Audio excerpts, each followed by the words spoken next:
Okay, where I'm at, I'm standing approximately where the front entrance was of the famous Fun Factory, Max Sennett's Keystone Film Studios. And that, if you can believe it, right there was the first enclosed soundstage in history. And it's still standing, it's still extant. And this is where I'm parked at, is where I started this little video with the entrance of the Max Sennett Studios. It was at 1712 Alessandro Boulevard, and sometime in the 30s they turned it into Glendale Boulevard. And if you're a fan of Charlie Chaplin and his fantastic 35 films that he made here in the whole year of 1914, this is where he started at age 24. That genius, that pantomime genius, with Mabel Normand, Fatty Arbuckle, Marie Dressler, Max Swain, Chester Conklin, Harry Langdon started here, Ben Turpin, Slim Somerville, Edgar Kennedy, Luis Fazenda. And this is all it is now. It's a public storage, no plaque, no memorial to what this man did for filmdom, Max Sennett, and of course Charlie Chaplin, the great. And in that corner right there was where Max Sennett had the great cyclorama, that circular drum. It must have been about 100 feet high. You can Google it. It spun on a spindle to make it look, to give the illusion that the actors were running. And it was right there where that OJ Plumbing is now. And at that time, you would have the red cars going along the median right there. And of all those 35 films that Charlie Chaplin made here, that wonderful slapstick, that pratfall ad nauseum, this is where he did it. In fact, along a lot of those roads up there, those streets, they were at that time, if you're a fan of his films, this was all pretty much rural, and it was dirt roads, and you can see a lot of the films where he's back up there. And in fact, the Keystone Cops, the reason why they picked this area too is because you could use all these hills and a bunch of gags. And if you're a fan of the Keystone Cops and that hilarious almost turning over with all the Keystone Cops falling off, well, they did it all along these back hills here. This is where Max Sennett started the Max Sennett Bathing Beauties, with an early beauty was Gloria Swanson and Carol Lombard. She started here. And these studios he moved into these studios in 1912, but they were prior to that, they were the Bison Studios. And this was actually the capital on the West Coast. And this right here, on a 4-block stretch between Duane and Berkeley, this is where all the film studios in the teen era were located. Fox Studios, The famous, if you've ever seen the famous Stradivarius Cleopatra, they filmed that here. Selig Polyscope started here. Thomas Ince, that you saw in that picture there with D.W. Griffith and Max Sennett, they formed a corporation in 1915, and Charlie was only here a year, between December 1913 and then December 1914, and just quite recently they managed to scrape together, except one is missing, and they were put through a digital computer. They found the original negatives, and they searched and scoured the world's archives for missing just frames, even seconds of frames. They put them all together, and they're at the right speed now, because at that time they used to film at 18 frames per second, and then the standard became 24 frames per second, and that's why when you see those old films are so sped up, hilariously, of course.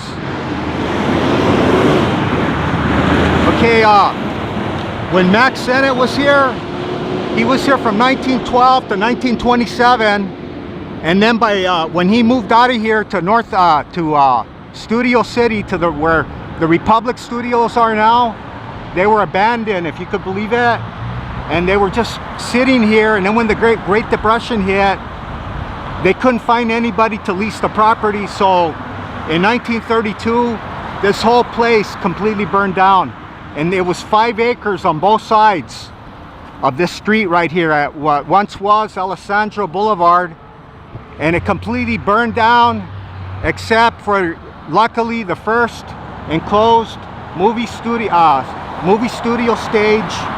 And if you look at old pictures, you'll see on that roof it said Max Sennett Studios up there. In fact, it was at that time Max Sennett, on both sides of the street, he created a city within a city. He employed thousands of people from 1912, and at the height of his slapstick comedies here, it was actually from 1912 to 1917, and then the movie started changing a little bit, and Charlie had left, and Mabel Norman had left, Fatty Arbuckle, he had left. So this is where it all started, and he had it was like his little empire, his fun factory. The king of comedy, they called Max Sennett. And let me not forget Max Wayne, that guy with the goofy hair down his forehead. And Slim Somerville, he started here. Edgar Kennedy ended up on all the Laurel and Hardy, our gang films of the 20s and 30s. And if you're at all interested, Slim Somerville, you can see in the 1930 film All Quiet on the Western Front. He's a tall, thin guy, but you'll see him a lot in a lot of Charlie's movies here.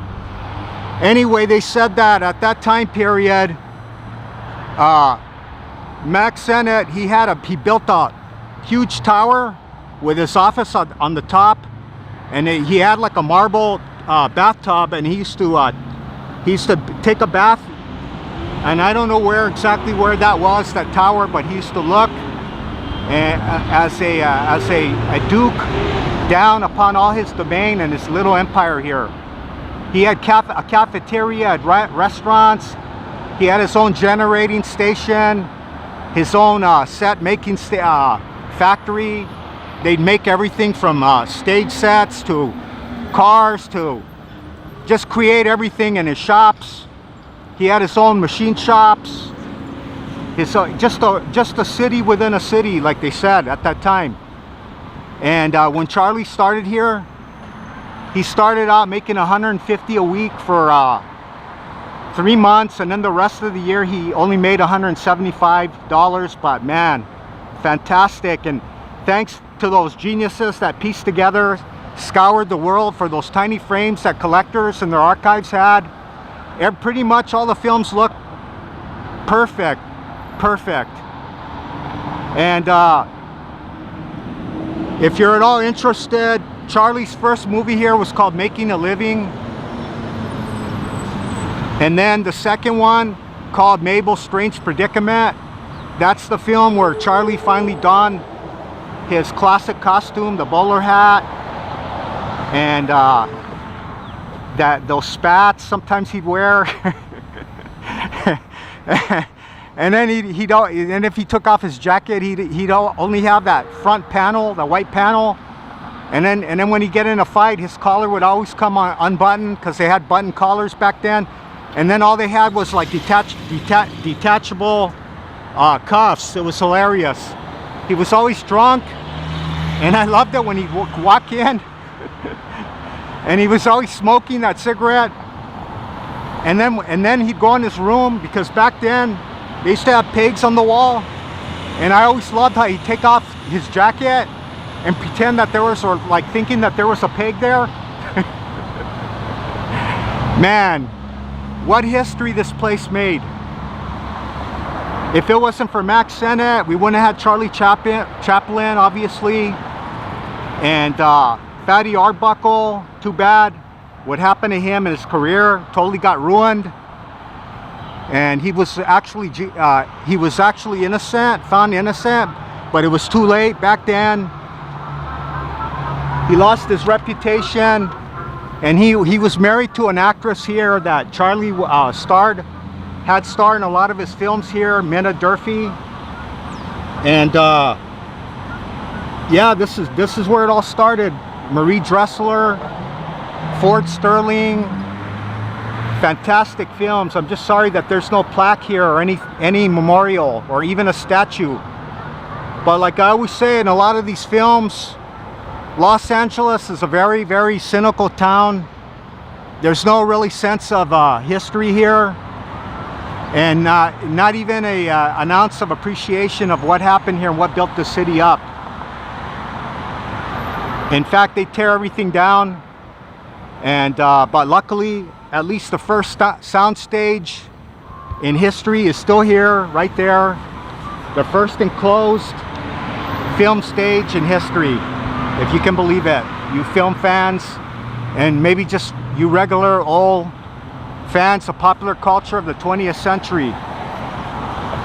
Okay, well, I highly recommend you to buy those 35 films of the Keystone comedies.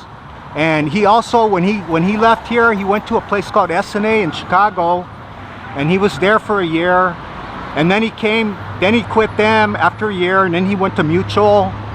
He came back to California. He was at some studios with Buster Keaton. They were sharing the sound stages on Santa Monica and Lillian Way.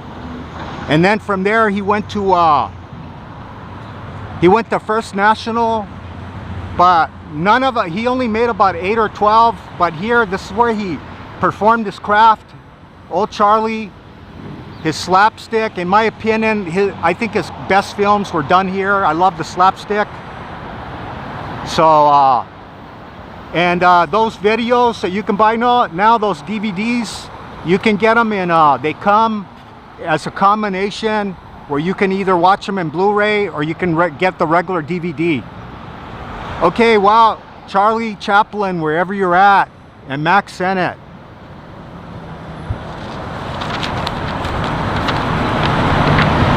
Good night, sweet princess.